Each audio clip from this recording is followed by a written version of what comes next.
Ito na yung kakao. Yung harvest ko mga bunga.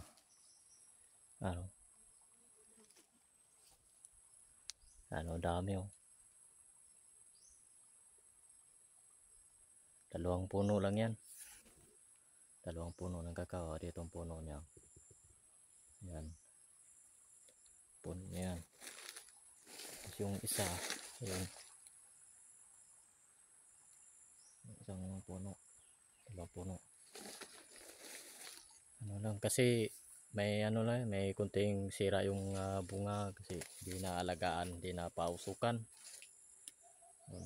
Dapat timing yung pag-alaga nila. Habang namunga, pinapausukan to para hindi matake ng insekto. Kakao. May iba dyan, may mga sira. Titistingan natin.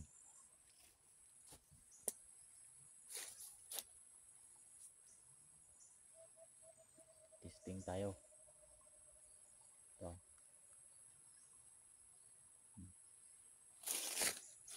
Medyo merong batikol, natawag na batikol namin. Natake yung sa mga insekto. Initlogan sa ilalim, magiging uod sa dito sa ilalim, kaya naging cause ng batikol. Yan. So may mapili naman ito. Tamis to.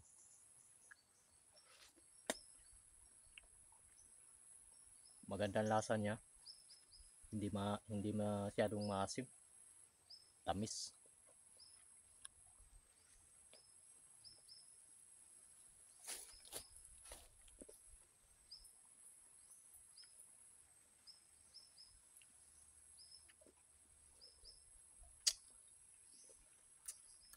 Dito ko ilalagay yung mga buto.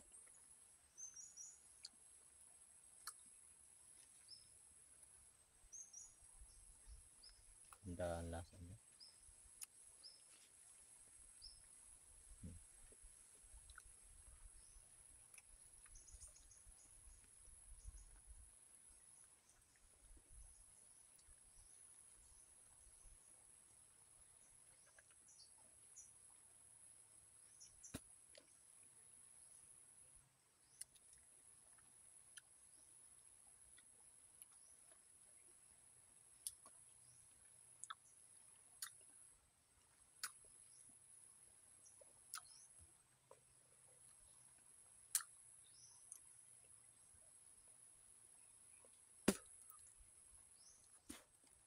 Ganito to sa bukid. Pag mayroon kang tanim sa kagaya nito ng kakao, meron ka talagang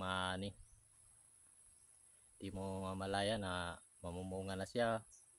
Tapos magkaka-harvest ka na ng bunga sa mismong pinagpawisan mo na tinanim. Pero itong kakao na to, lola ko ang nagtanim nito. May katandaan na, kaya may iba pag hindi inaalagaan, magkakaganito, kakabatikol.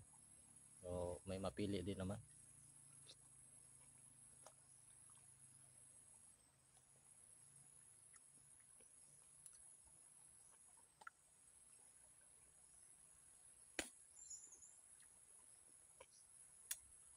Yung medyo malamog yung natawag namin na kwamog, tinatanggal talaga yan sa buto para madaling matuyo pag ibilad ng araw. Kasi pag meron yung kwamog, tagal matuyo, hindi pa pwedeng sangag para gawing tabliya, tagal pa. Kaya kailangan natanggal yung natawag namin na Bisaya na kwamog. Yung kwamog yan, yun yung matamis.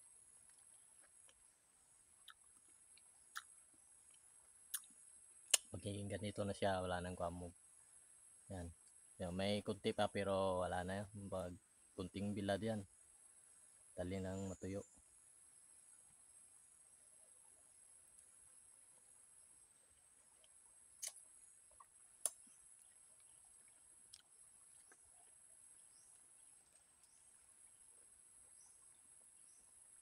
Ito yung subok niya, wala nang buto. yung sa gitna. Tatapo lang.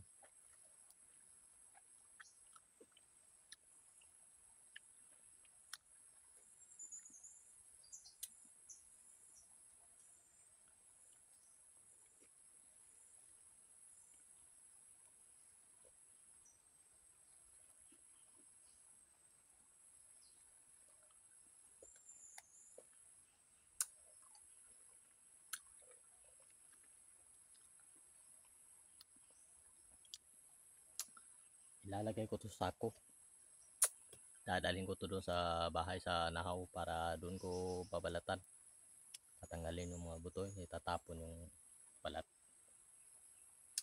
Kasi pag dito ako magbalat, tatagalan ako. Tagal tong matapos. Kailangan magpapatulong ako ng marami na babalat nito.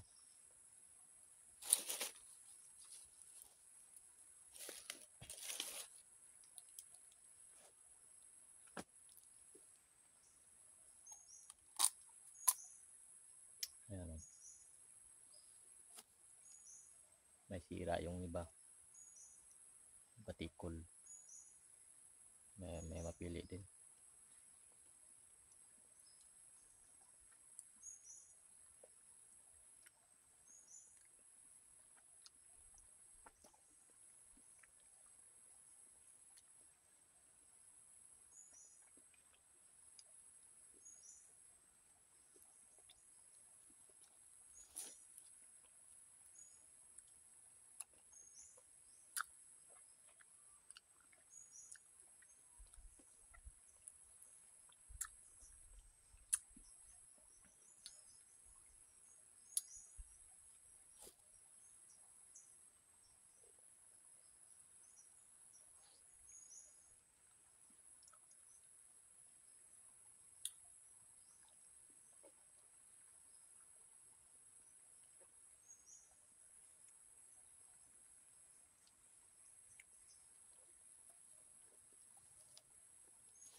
Ganito karaming kakao, hindi mo kayang ubusin yung tamusin.